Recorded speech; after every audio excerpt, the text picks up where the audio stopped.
दो पहाड़ों के दरमियान एक पुरस्कून गांव में एक नेक और आलम शख्स रहते थे जिन्हें सब मौलाना शहब कहते थे।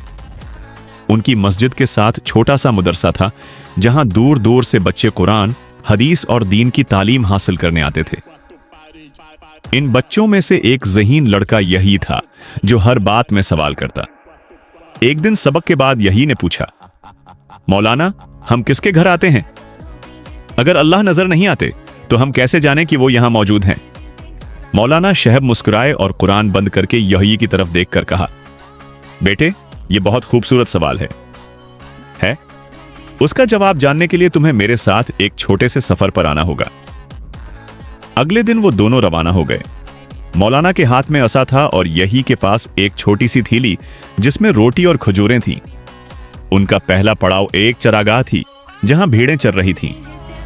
मौलाना ने एक भीड़ और उसके बच्चे की तरफ इशारा करते हुए कहा, देखो, मां को पता होता है कि उसका बच्चा कहां है, चाहे वो घास में छिप जाए। वो उसे देख नहीं सकती, लेकिन मोहब्बत का रिश्ता उन्हें जोड़े रखता है। फिर मौलाना ने नरमी से कहा, अल्लाह हमें मां से ज्यादा जानते और देखते हैं, चाहे हम कितने भी छिप जाएं। कुछ आगे जाकर वो एक गार पर पहुंचे। मौलाना ने यही से कहा, अंदर जाकर अपना नाम जोर से पुकारो। यही ने ऐसा किया और उसकी आवाज बार बार गूंजी। मौलाना ने पूछा, यह किसने जवाब दिया? यही ने कहा, मेरी अपनी आवाज थी। मौलाना बोले, हमारी दुआ भी कभी कभी दिल के अंदर गूंजती है। वो गूंज इस बात की निशानी है कि अल्लाह हमारी आवाज सुन रहे हैं, चाहे हमें खामोशी लगे। फिर वो एक दरिया के किनारे पहुंचे। मौलाना ने पानी उठाया और अपनी अंगुलियों से बहा दिया। क्या तुमने उसे महसूस किया? मौलाना ने पूछा।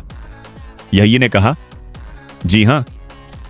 मौलाना बोले, तुमने सिर्फ वही पानी देखा जो तुम्हें छो रहा था, लेकिन अल्लाह तो हर कतरे को जानते हैं जो इस दरिया में कभी बहा है। अल्लाह हर चीज देखते हैं, वो अलबसीर हैं। आगे एक दरख्त आया जिस पर इन्नार लगे थे। मौलाना ने पूछा, उस उन्नार में कितने बीज होंगे?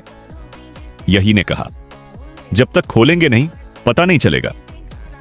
मौलाना ने फरमाया, लेकिन अल्लाह को हर बीज, हर फल और हर परंदे का नवाला मालूम है। वो अलीम हैं, सब कुछ जानने वाले। शाम के वक्त उन्होंने नमाज पढ़ी।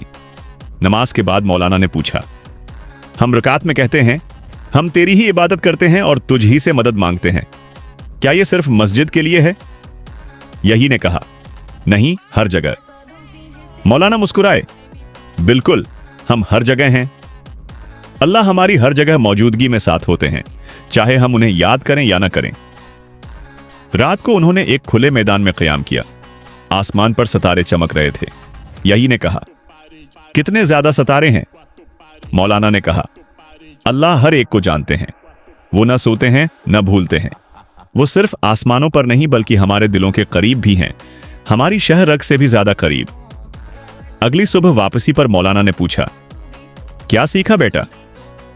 यही ने कहा, अब मुझे यकीन है कि मैं कभी तन्हा नहीं हूं। अगर मैं कुछ गलत भी करूं अल्लाह देखते हैं। अगर मैं परेशान हूं वो सुन रहे होते हैं। मौलाना की आंखों में खुशी के आंसू आ गए। बेटे, यही एहसान है, यूं इबादत करना जैसे तुम अल्लाह को देख रहे हो, और अगर ना देख सकूं तो ये यकीन रखो कि अल्लाह तुम्हें देख रहा है। 10वां पैराग्राफ। सालों बाद यही खुद एक आलम बन गया। लोग दौड़ दौड़ से उसके दरस सुनने आते। हर दरस में वो कहता, कुछ कहने से पहले, कुछ करने से पहले, सोचने से पहले, ये याद रखो कि अल्लाह तुम्हारे साथ है। डरने के लिए नहीं बल्कि रहनुमाई, मोहब्बत और हिफाजत के लिए।